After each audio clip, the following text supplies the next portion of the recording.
Welcome to Mrs Smarties. Milk shakes అంటే ఇష్టపడిన వారు ఉండరు. అయితే ఈరోజు వెరీ టేస్టీ బనానా మిల్క్ షేక్ని క్విక్ అండ్ ఈజీగా జస్ట్ 1 మినిట్లో ఇంట్లో ఎలా ప్రిపేర్ చేసుకోవాలో తెలుసుకుందాం.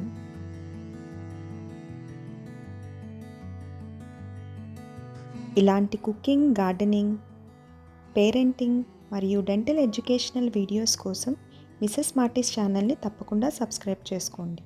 పక్కనున్న బెల్ సింబల్ని క్లిక్ చేయడం మర్చిపోకండి. ముందుగా రైప్ అయిన బనానాస్ని డైరెక్ట్గా ఇలా మిక్సర్ జార్లో పీసెస్గా చాక్తో కట్ చేసుకోండి. నేను 3 బనానాస్ యూస్ చేస్తున్నాను, ఎందుకంటే నా దగ్గర ఉన్న బనానాస్ స్మాల్ సైజ్. మీ దగ్గర medium to large size bananas ఉంటే ఐదర్ 1 కానీ 2 బనానాస్ కానీ యూస్ చేసుకోవచ్చు. దీనిలో 3 table spoons milk powder add చేసుకోండి.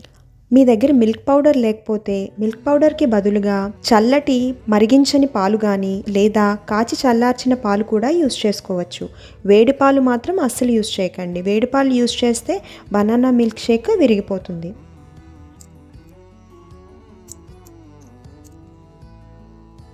దీనిలో 2 to 3 వాల్నట్స్ని ఇలా బ్రేక్ చేసుకుని యాడ్ చేసుకోండి. దీనిలో 1 గ్లాస్ వాటర్ యాడ్ చేసుకోండి. యాడ్ చేసుకుని 1 మినిట్ పాటు గ్రైండ్ చేసుకోండి. రైప్ అయిన బనానాస్ యూస్ చేస్తాం కాబట్టి దీనిలో మీరు షుగర్ కూడా యాడ్ చేసుకోక్కర్లేదు. బనానాకున్న స్వీట్నెస్సే మీకు సరిపోతుంది.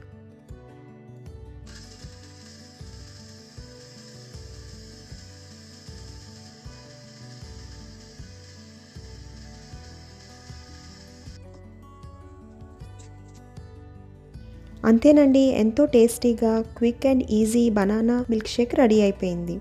దీన్ని సర్వ్ చేసుకుందాం. ఈ మిల్క్ షేక్ ఎంతో హెల్దీ కూడా. Fibre and potassium rich, protein rich, omega 3 fatty acid rich banana milk shake. దీన్ని మీ పిల్లలకు కూడా ఎటువంటి గిల్ట్ లేకుండా మీరు వాళ్ళకి పట్టించవచ్చు. గార్నిష్ చేసుకోవడానికి మిగతా డ్రై ఫ్రూట్స్ లైక్ బాదం పప్పు, జీడిపప్పు ఇలాంటి పీసెస్గా కట్ చేసుకుని యాడ్ చేసుకోవచ్చు. ఇంకా బయట అమ్మే బనానా మిల్క్ షేక్స్ లాగా దానిపై మీరు హార్లిక్స్ కూడా యాడ్ చేసుకోవచ్చు. ఈ quick and tasty banana milk షేక్ని ప్రిపేర్ చేసి మీ ఇంటిలో 10కి సర్వ్ చేయండి. మీకు ఈ రెసిపీ నచ్చినట్లయితే తప్పకుండా మా ఛానల్ని సబ్స్క్రైబ్ చేసుకోండి. Thank you for watching.